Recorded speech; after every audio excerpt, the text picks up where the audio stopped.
Assalamualaikum warahmatullahi wabarakatuh. Jemaah saudara hadirin yang dimuliakan Allah, mari kita mulai pertemuan hari ini. Mari kita bersama-sama membaca surat Al-Fatihah dan dengan membaca doa. Bismillahirrahmanirrahim.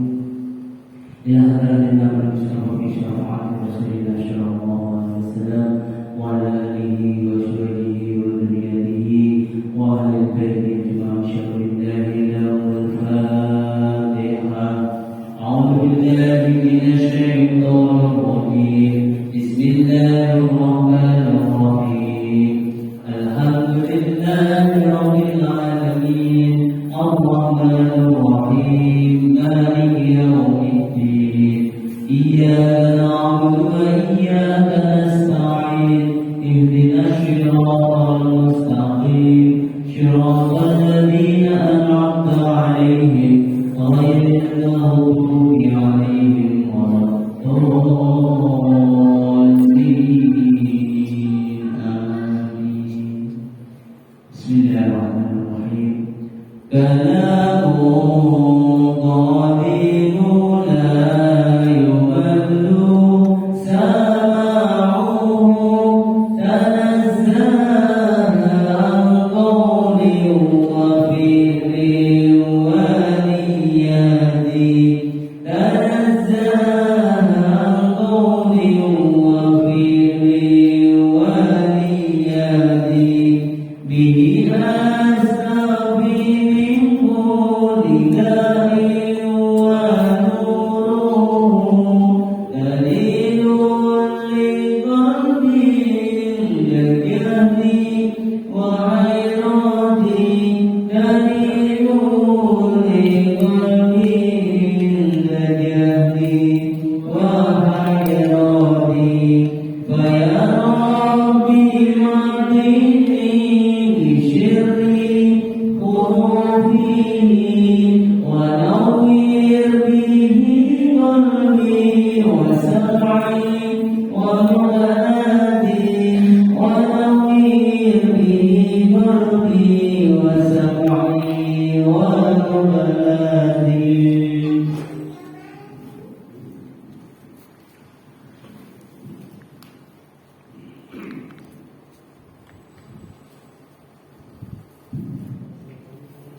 Assalamualaikum warahmatullahi wabarakatuh. Waalaikumsalam warahmatullahi wabarakatuh.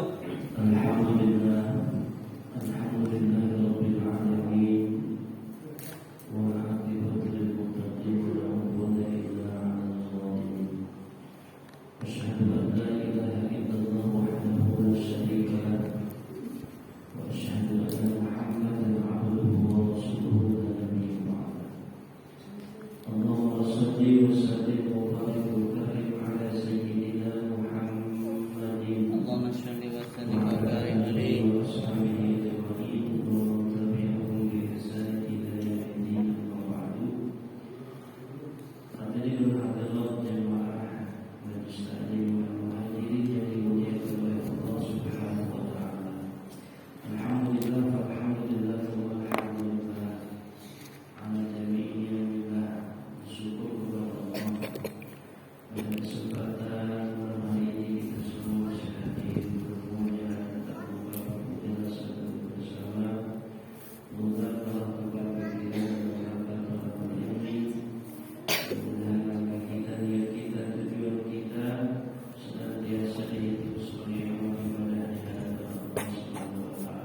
Amin. Amin ya rabbal alamin. Bagaimana hadis Nabi yang diriwayatkan oleh sahabat Nabi dan Al-Ghifari.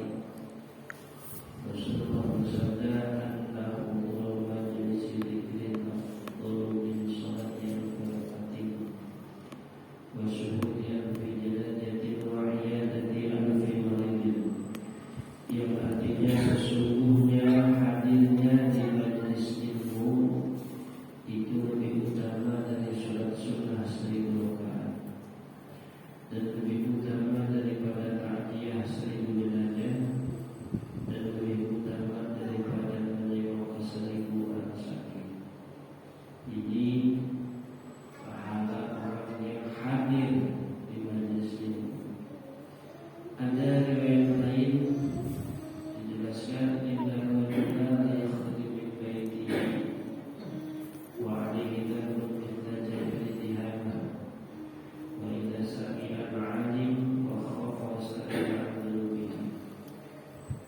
Sesungguhnya ketika seseorang keluar dari rumahnya menuju majelis ilmu dan dia membawa dosa sebesar gunung, kemudian duduk mendengarkan ilmu, dengan bertambah ilmunya dia takut kepada Allah dan bertobat dari segala dosa-dosanya, maka setelah pengajian selesai pulang kembali ke rumah masing-masing, dosa yang sebesar gunung sudah diampuni oleh Allah Subhanahu wa taala. Masya Allah. Amin ya rabbal alamin. Karena itu duduk di majelis ilmu itu luar biasa. Kata Imam Athar, majalisul halal haram. Pelajarilah ilmu yang menerangkan halal haram. Kaifa tusalli, kaifa tasum, ilmu yang mengajarkan tata cara sholat, tata cara puasa, kaifa tahujju, tata cara haji, kaifa tashtari, tata cara jual beli, tata cara bermuamalah, intinya tata cara beribadah kepada Allah Subhanahu wa taala. Mudah-mudahan apa yang kita lakukan pada malam hari ini menjadi sebab turunnya ridho dari Allah Subhanahu wa taala. Amin. Amin ya rabbal alamin. Bapak Ibu yang dimuliakan oleh Allah, kembali lagi kepada masalah suami istri bersentuhan kulit ketika berhubungan. Apakah membatalkan atau tidak? Di sini dijelaskan faslun fi nawaqidil wudu'i al-musammatu aidan bi asbabil hadathi wa alladhi yudillu ayyudil wudu'a sittatu asbila. Yang membatalkan wudu ada 6 perkara. Warabi, dan yang keempat adalah lamsul rajuli al-mar'ata al-ajnabiyata ghairal mahrami walau mayyitatan. Bersentuhannya laki-laki dan perempuan yang bukan mahram. Bersentuhan laki-laki dan perempuan yang bukan mahram. Apa yang disebut mahram? Wal muradu bil mahrami man harama nikahuha bi adli nasabin aw wada'in aw usahatin. Yaitu yang disebut mahram adalah seseorang yang haram dinikahi. Itu mahram. Kalau ghairal mahram, kebalikannya, bukan mahram adalah man la yahrumu nikahu, seseorang yang boleh dinikahi. Itu namanya bukan mahram. Lalu suami istri itu mahram atau bukan mahram? Kata yang disebut mahram itu adalah di ajli nasabin, ada hubungan darah, hubungan nasab. Bapak sama istri ada hubungan darah? Tidak. Tidak. Aurodoin atau hubungan sepersusuan? Tidak. Tidak ada kan? Tidak. Orang lain kan? Orang lain. Apakah pernah bapak sama istri tusuk di orang yang sama waktu kecil? Tidak. Au musoharotin ataupun jalur pernikahan, ini pun tidak. Yang disebut jalur pernikahan ini yang mahram nantinya mertua. Kalau suami istri ketemu sama janda dan bunda,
mertua itu mahram mu'abbadan, mahram selamanya.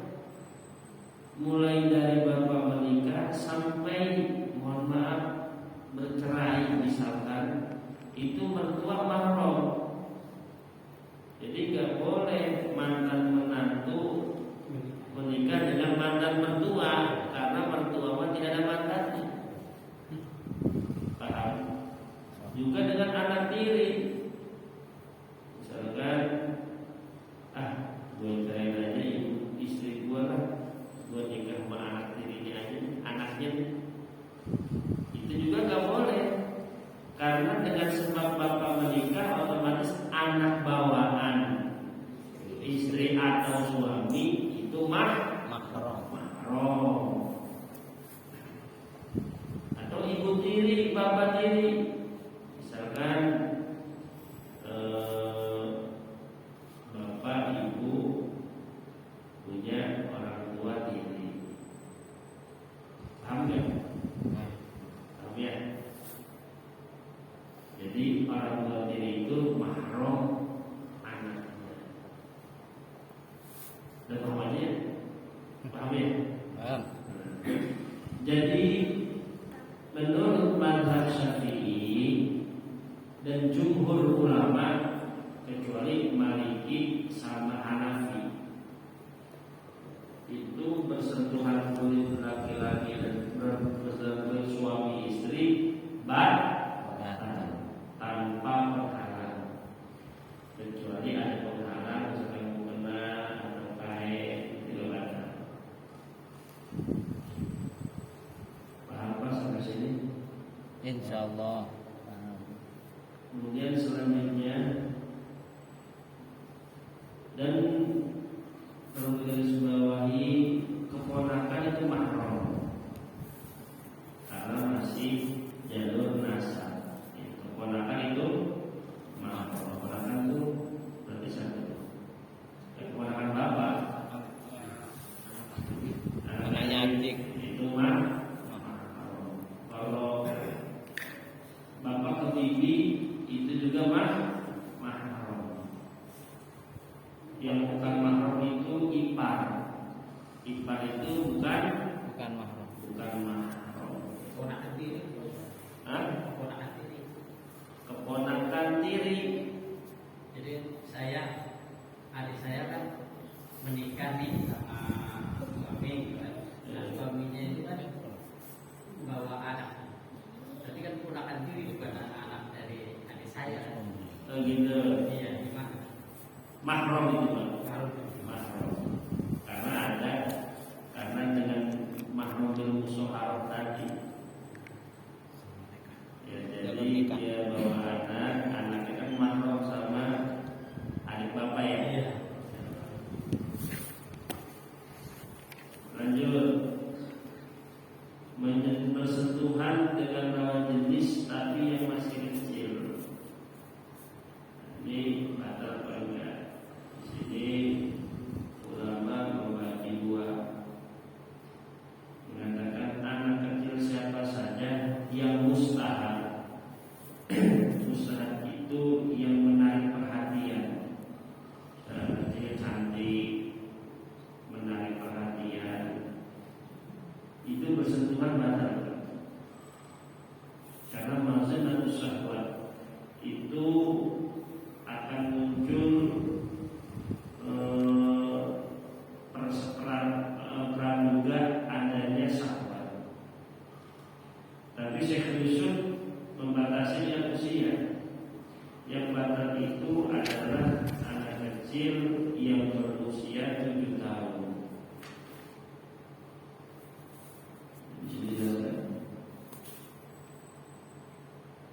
Qala Syekh Abu Hamid allati la tustaha mataha arba'u sinina famadunaha afala dzalika ad-dalil. Wa qala Syekh Yusuf As-Sambalawi fa idza balagha walad sab'a sinin fa innahu yuqitu. Apabila ada anak yang berusia 7 tahun, fa innahu yuqitu, maka itu membatalkan bittifaqi dengan kesepakatan ulama.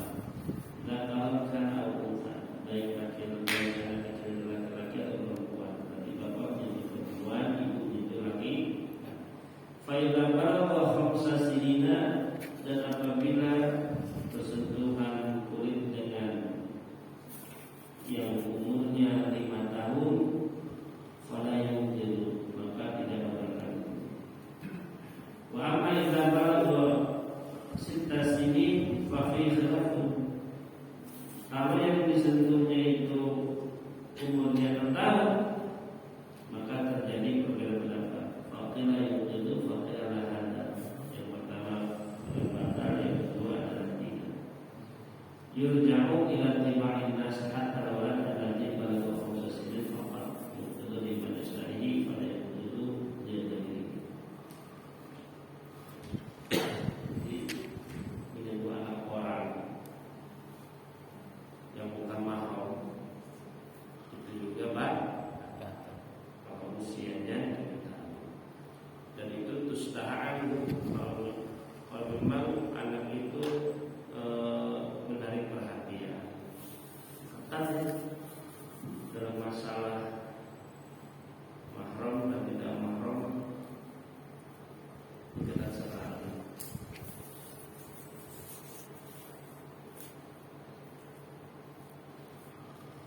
Bahaya kalau tidak dibatasi dengan aturan agama, mana mahram, mana bukan mahram, mana syahwat, mana tidak syahwat, mana yang disebut usia balik, mana yang belum balik, mana yang disebut orang yang haram dan nikahi, orang yang belum nikahi.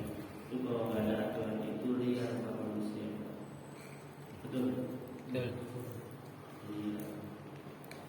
Karena perbedaannya manusia dan binatang itu, kalau manusia itu khuliqa bi aqlin wa syahwatin, diciptakan ada akalnya, ada syahwatnya.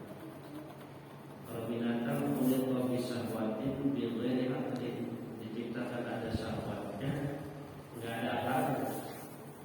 Kebalikan malaikat itu khuliqa bi aqlin bi ghairi syahwatin, diciptakan ada akalnya, tidak ada syahwat. Dan manusia punya dua-duanya. Makanya ya kalau tidak dibatasi dengan aturan agama, wajib zina, banyak perzinahan. Kemudian akan ada satu wilayah pada daerah yang menghalalkan nikah dengan keponakan sendiri. Dan ngerti ya mana halal mana haram. Makanya zaman sekarang itu fikih itu kalau tidak dipertahankan, kalau tidak ada yang mengawal keautentikan ilmu fikih, bisa bergeser dengan perubahan zaman. Ya contoh masalah iddah saja. Kan kalau iddah ditinggal wafat suami kan 4 bulan 10 hari. Ini 40 hari dan yang lama. Ya, bukan 40 hari iddah istri tinggal wafat, tapi 4 bulan 10 hari. Dan itu harus meninggal macak kalau bahasa Jawa. Tidak boleh berdandan masa berkabung, dan tidak boleh keluar rumah kecuali ada. Ini baru seminggu udah pada dandan. Bulan suami belum masih basah lah ya. Baru udah banyak yang ngapel. Ada tunggu masa iddah. Malah yang mereka ditinggal ditinggal cerai tanpa mati kan sekarang kan 40 atau 3 bulan atau 90 hari. Ya. Baru kemarin suaminya meninggal, udah jalan mantannya, back to mantan. Harusnya kan ditinggal cerai suami harus ada iddah. Iddah itu apa? Sebenarnya adanya cerai itu bukan untuk memutuskan tali pernikahan. Justru ketika cerai adanya masa tunggu, punya harapan suami istri kembali lagi. Atau dalam istilah agama yang rujuk apa? Bukan rujuk, roja'an yarji'u, ruju'an yaitu kembali. Boleh nggak main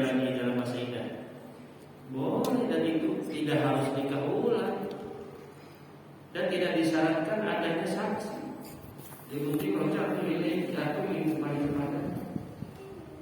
Aku juga maafkan saya kembali lagi. Kecuali sudah lepas masa iddah, sudah selesai 90 hari. Ketika pengen balik lagi harus nikah ulang. Dan seorang suami yang mencerai istrinya dalam masa iddah masih wajib menafkahi apa? Menafkahi selama 3 bulan itu. Kadang suami yang sudah mencerai istrinya hilang. Tapi kalau suaminya nikah lagi gimana? Tetap masa iddah bagi seorang istri. Kalau suami nggak ada iddah.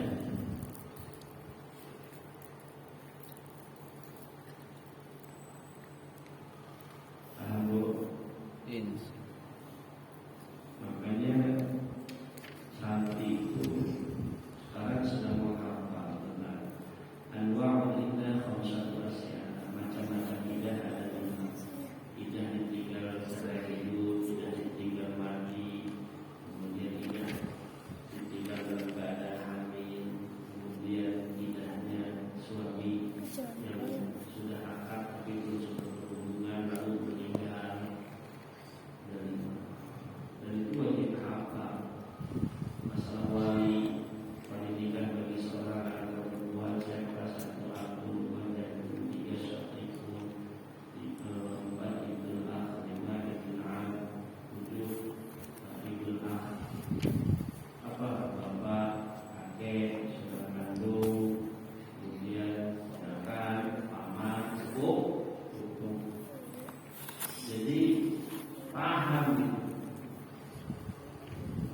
kayak di TV kan anaknya Ustaz Jepri almarhum Adibah ini nikah ribut siapa walinya di pihak Jep mau kakaknya pihak TV mau saudara kandungnya yaitu Aminah. Kalau dari ahad berbulan orang yang paling berhak sesuai dengan urutan tertib itu kan setelahnya kakek, betul?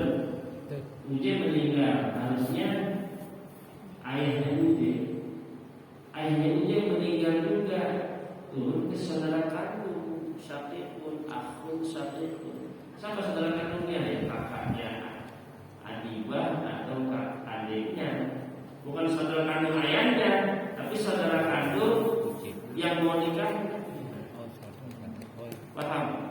Paman itu urutan kelima. Kalau saudara kandungnya nggak ada juga, misalkan ponakan itu adalah anaknya saudara kandung. Anaknya saudara kandung nggak ada juga, baru paman akhul ab, saudara ayah, nanti paman atau tua. Paman tua juga meninggal, berarti sepupu. Sepupu itu kan anak bisa betul.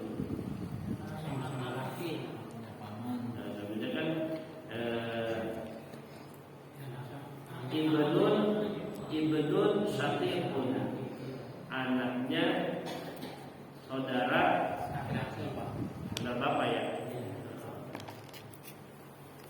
Jadi kalau nggak ngerti, mohon maaf, banyak orang yang nikah tapi tidak ditanya dulu siapa walinya.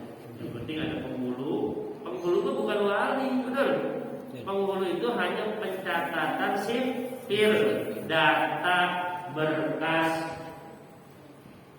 Kecuali tidak ada itu wali yang tujuannya disebutkan, baru pindah ke hakim, ke penghulu. Kalau masih ada nasab, wali nasab nggak boleh tuh. Dan penghulu wajib menanyakan siapa walinya. Ini sering terjadi ya, tapi banyak mereka yang tidak mengindahkan masalah ini. Dan sini ada pertanyaan Pak, baik silakan. Ini saya dengar cerita dulu nih, tentara ini kan dikirim nih ke Timur. Pada waktu itu si A ini kontak tembak terus dia hilang gitu di hutan. Nah, kemudian kan dari rombongan balik lagi ke Jakarta dan dinyatakan bahwa si A itu udah meninggal. Dinyatakan nama rombongan meninggal. Akhirnya sudah masa idah itu yang tadi meninggal itu meninggal sama temannya. Kemudian dia pulang bersama rombongan batalion lain datang ke dalam rumah. Sudah jadi istri orang. Harus rekam nih Pak. Ulangi Pak. Kayaknya jarang terjadi nih. Bapak kayak di Yosia ceritanya. Ulangi Ya. Ulangi Pak, 1, 2, 3 video nih. Bismillahirrahmanirrahim. Kejadian masalah idah menikah. Dulu pada waktu konflik di Timur itu ada sebatalion tentara berangkat kirim ke Timur, kemudian konflik. Nah, salah satu personil ini waktu konflik istilahnya dinyatakan meninggal oleh batalion teman-temannya ini, dan batalion itu balik ke Jakarta. Nah, sampai di Jakarta mengabarkan pada istrinya bahwa suaminya itu meninggal. Setelah masa iddah meninggal itu, si istri itu menikah dengan temannya. Kemudian setelah masa iddah itu, ya sekitar dulu kan 1 tahun. Nah, 1 tahun dia diketemukan sama batalion lain, terus bawa pulang ke Jakarta dan kembali ke rumahnya. Nah, setelah itu dia kan sudah menikah. Nah, itu gimana hukumnya si suami itu?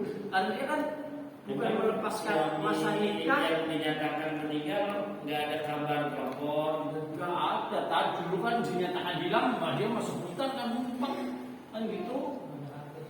Belum waktu tahun 76, 77 kan belum ada HP, terus ada itu ketemu sama batalion lain, terus ya itu terus bawa pulang. Sekarang kabarnya gimana? Ya udah meninggal semua. Ya itu yang jadi masalah itu gegernya itu ini, yang masalah gegernya itu si suaminya itu nggak bisa. Kamu tetap istri saya. Nah, si suaminya dia saya itu menikah gitu loh. Iya. Ya, baik. Jadi intinya Apakah setelah si istri tersebut menjalani masa iddah meninggal, nikah sama orang lain. ya meninggal.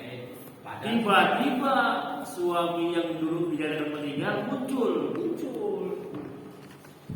Kalau Bagaimana itu kenyataannya? kan kalau zaman itu kan ceritanya Sayyidina Umar kan ada perempuan datang ke Sayyidina Umar. Jadi begini Pak, yang baru muncul tadi itu berkata kepada suaminya, kan sama-sama wati sum'at ini ya, pernikahan yang sebenarnya tanpa diketahui dengan jelas bahwa dia bakal hidup lagi. Bukan hidup lagi ya, memang tidak mati, tapi kabarnya mati. Dan suaminya yang baru juga nggak tahu sebenarnya, istrinya juga nggak tahu kan. Maka suami yang asli ini meminta kepada suami yang baru untuk menceraikan atau mempertahankan. Kalau ternyata diceraikan istrinya, maka kembali itu suami yang lama kepada istrinya. Tapi kalaupun dia tidak mau menceraikan, mau bertahan dengan istrinya, maka tidak jadi masalah. Berarti nggak bisa. Suami yang baru muncul harus menceraikan. Paham? Iya. Tapi dia itu idahnya itu masih. Siapa yang menikahkan? Yang menikahkan kan ibaratnya kantornya ini kan mengatakan sudah meninggal. baru udah jadi sudah masa idahnya itu 4 bulan 10 hari, akhirnya menikah lah sama laki-laki itu. Tahu-tahu setahun kemudian muncul dia. Itu pernah kejadian itu. Dan Iya. seorang tentara.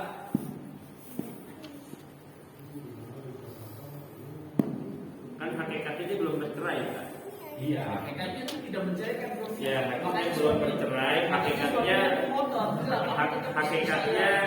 dia itu masih istri suami lamanya. Iya. Ya, karena ketidaktahuan dan lain sebagainya, maka ketika suami barunya datang, suami lamanya datang, suami baru dimintai pilihan, mau mempertahankan atau mau menceraikan. Kalau dia menceraikan, berarti otomatis kembali dengan suami lama tanpa harus nikah ulang. Paham? Karena hakikatnya belum bercerai. Nah, kalau ternyata suami lamanya mau mempertahankan, suami baru ya, suami barunya mempertahankan, berarti suami lamanya harus menceraikan. Jadi kalau dulu baru nikah. Yang masalah itu yang lamanya itu juga aku istri saya. Bayangin aja udah berapa tahun, udah 1 tahun, 2 tahun nggak ketemu istri ya. Ini kayak di film apa ya? Kayak di ada di film gitu ya. Kalau ini mah fakta yang nyata itu. Ada juga yang begini kasusnya. Wali nikah. Si bapaknya itu anaknya kan mau nikah. Bapaknya ini merantau, udah nggak pulang-pulang pak. Kalau pulang-pulang ditanyai kabar saudara-saudaranya nggak ada yang tahu, dinyatakan hidup atau matinya juga tidak ada yang tahu. Maka kan kalau tidak diketahui keberadaannya, statusnya mati atau hidup, itu kan nggak boleh tidak kepada wali bawahnya, nggak boleh. Harus otomatis ke hakim, karena tidak diketahui status matinya. Nah pas dinikahin sama hakim atau guru, udah sah, tiba-tiba datang walinya.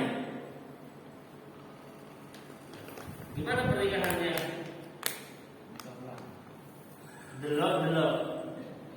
Delok. Ketika ditanya, Bapak dari mana? Udah bertahun-tahun kok nggak ada kabar.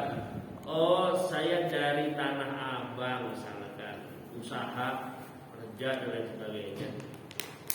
Itu harus nikah ulang. Karena jarak kepergian walinya itu tidak melebihi jarak yang memperbolehkan sholat qashar dan lain.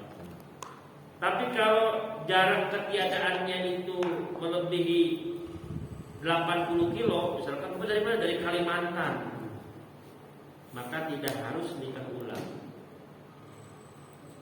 Meskipun ada bapaknya datang, pernikahan yang tadi dilakukan oleh wali hakim hukumnya sah.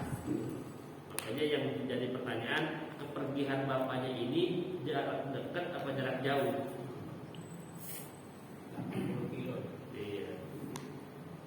Ada yang Parama ada di daerah mana ya?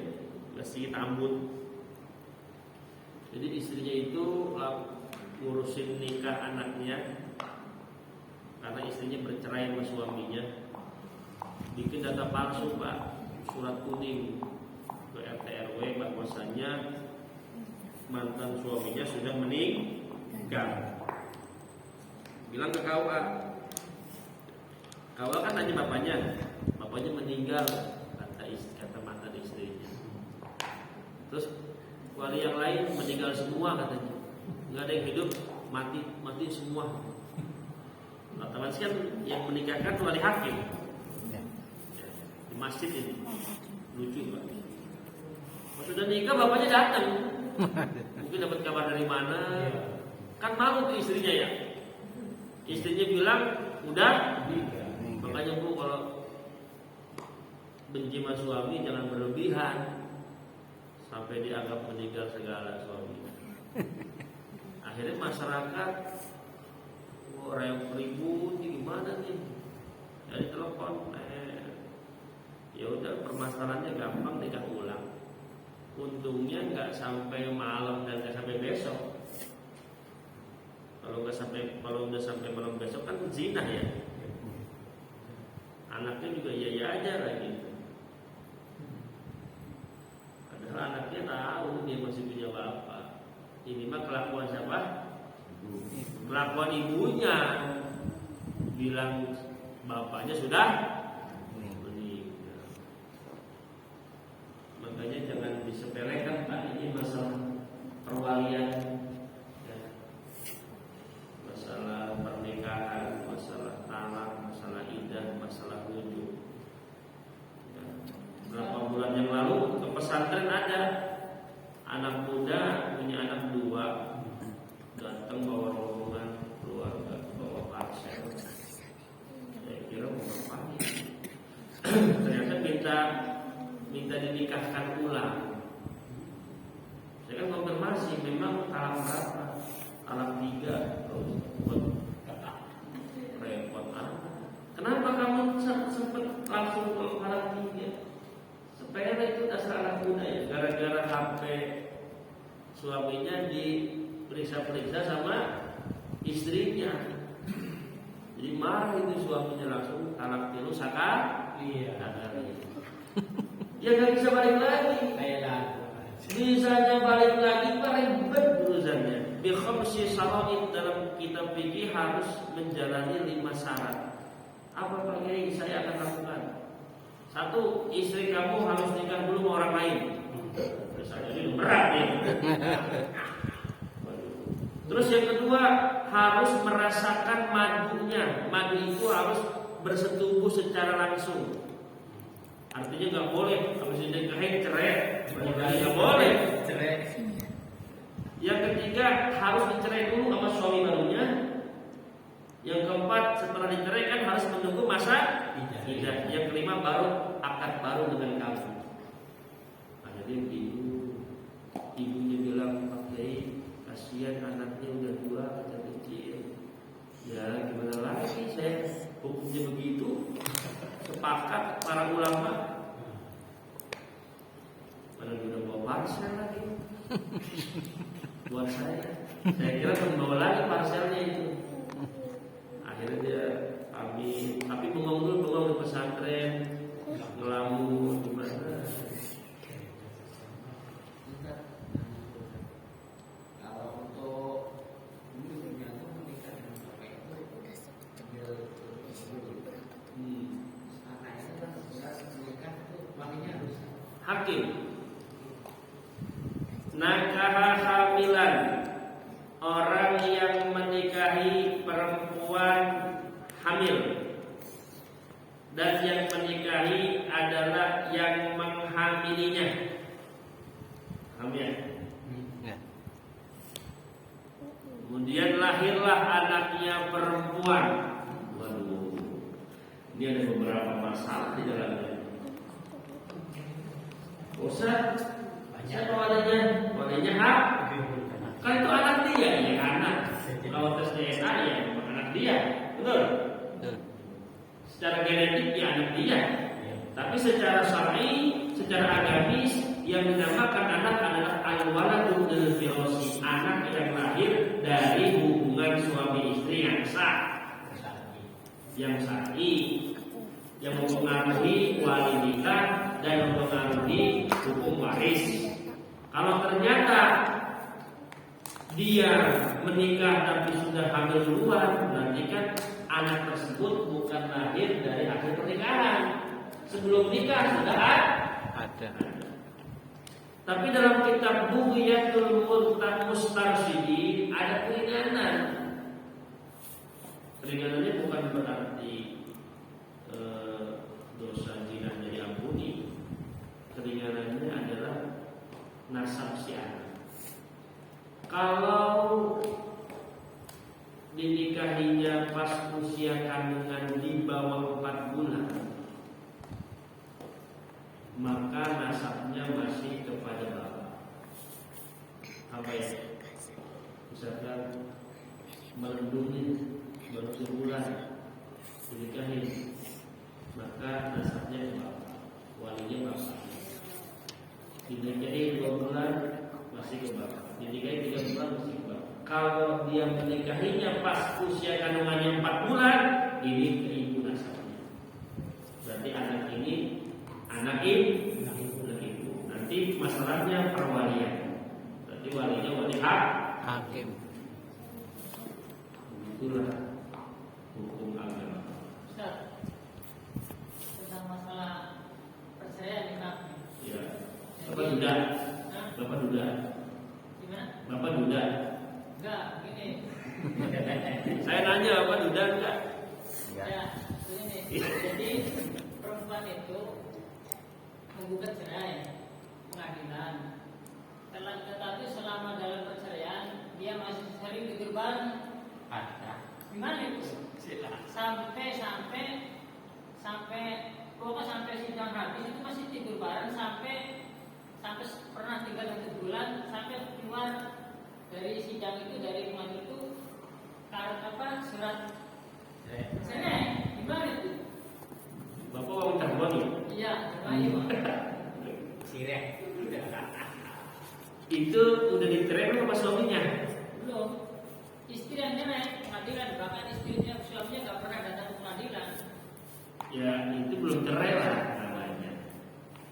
Istri melapor ke pengadilan itu belum putus, betul? Betul. Ya masih statusnya masih suami istri. Putus itu kan ada 2. Ketika dia lapor, kemudian si pihak pengadilan observasi, kemudian melayangkan surat, kemudian mediasi. Setelah mediasi sudah tidak ada kecocokan, kemudian suami diminta oleh pengadilan untuk menceraikan istrinya.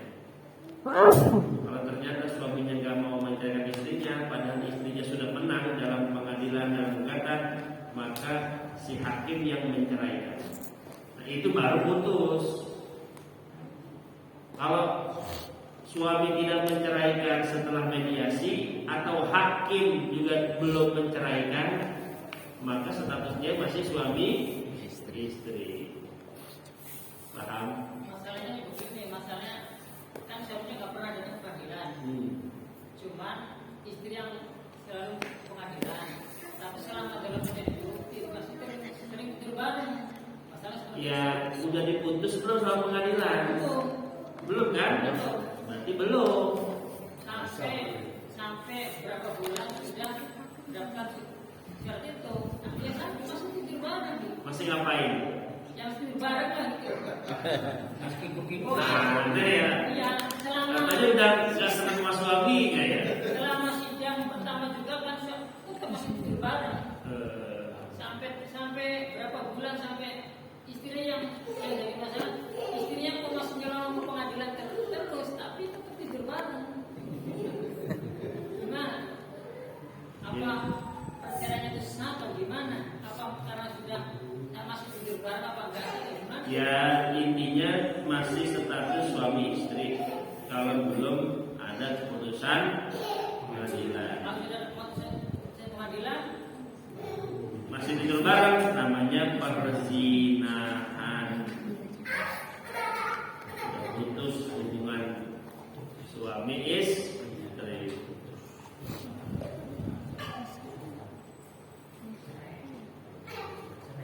Dan istri yang gugat cerai suami tanpa alasan yang syar'i, dia tidak akan pernah mencium bau surga. Suaminya baik-baik saja misalkan. Masalahnya kalau di daerah Ramak ini, saya juga pulang sama tetangga. Kebanyakan kan perempuan ini menggugat cerai karena suami tidak bisa memberikan nafkah hak materi. Jadi punya istri tapi cuma bisa dihidupi doang, nggak bisa ngasih makan, nggak bisa ngasih. Akhirnya kan wah istri dia punya apa gitu. Jadi dia mau buat cerai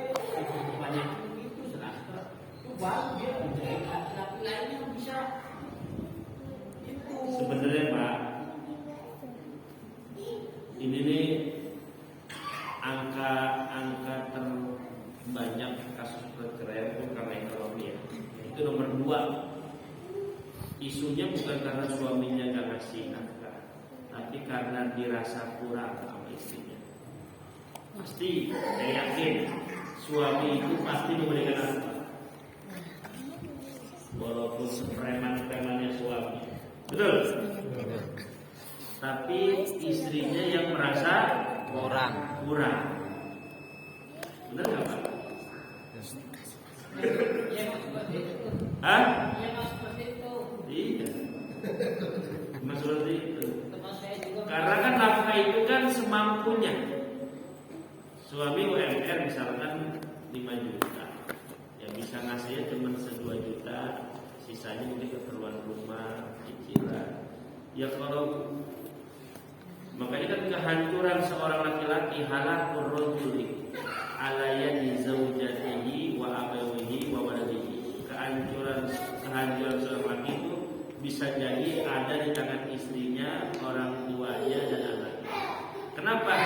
Yu'ayyirunahu bil faqri, karena mereka semua mencibir seorang laki-laki disebabkan karena kemiskinannya dan memaksa seorang laki tersebut untuk mencukupi kebutuhannya di luar kemampuan suami. Kalau sudah seperti itu, maka seorang laki-laki tinggal tunggu kehancurannya. Yang harus kita ambil dari hadis ini adalah 1, suami itu harus punya wibawa dengan cara menafkahi si istri, berapapun. Betul? Betul. Kemudian yang kedua, suami harus bisa mencukupi sandang, pangan, dan papan. Kalau sudah 2 itu dilaksanakan, maka suami akan terlihat wibawa di hadapan istrinya, orang tuanya, dan anak-anaknya. Tapi akhir zaman suami sudah menunjukkan sikap orang yang bertanggung jawab sama istrinya, sama anak dan orang tuanya. Tapi selalu dirasa kurang karena terlalu banyak kemauan dari istrinya, anaknya, dan orang tuanya. Maka suami ini hancur nanti, dan potensi untuk berkorupsi nanti, mencuri nanti. Karena apa? Dia pulang ke rumah, ada keluarganya yang sedang memaksa dirinya untuk mencukupi kebutuhan yang di luar batas kemampuannya. Makanya perlunya istri yang solehah. Ya Bu, Ibu soleh tadi. Walaupun dikasih sebulan 20 juta, terima aja. Sangat diterima. Alhamdulillah. Ibu Sokim, Siap. Kalau yang masih aktif sih aman-aman aja Ustaz. begitu ya? Kalau yang udah berkeluar, Bapak udah gak aktif? Kan gak aktif juga masih digaji sama Jokowi. tanya loh seniornya.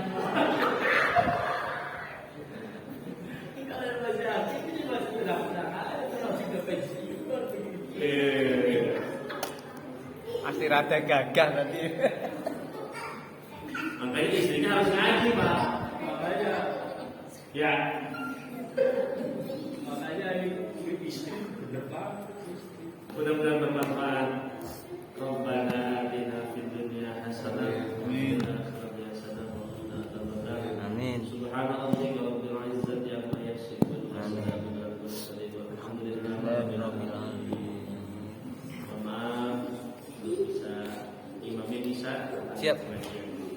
Besok ada pengajian di pesantren, yang punya waktu bisa hadir. Kita akan bahas ilmu ini. Assalamualaikum warahmatullahi wabarakatuh. Waalaikumsalam warahmatullahi wabarakatuh.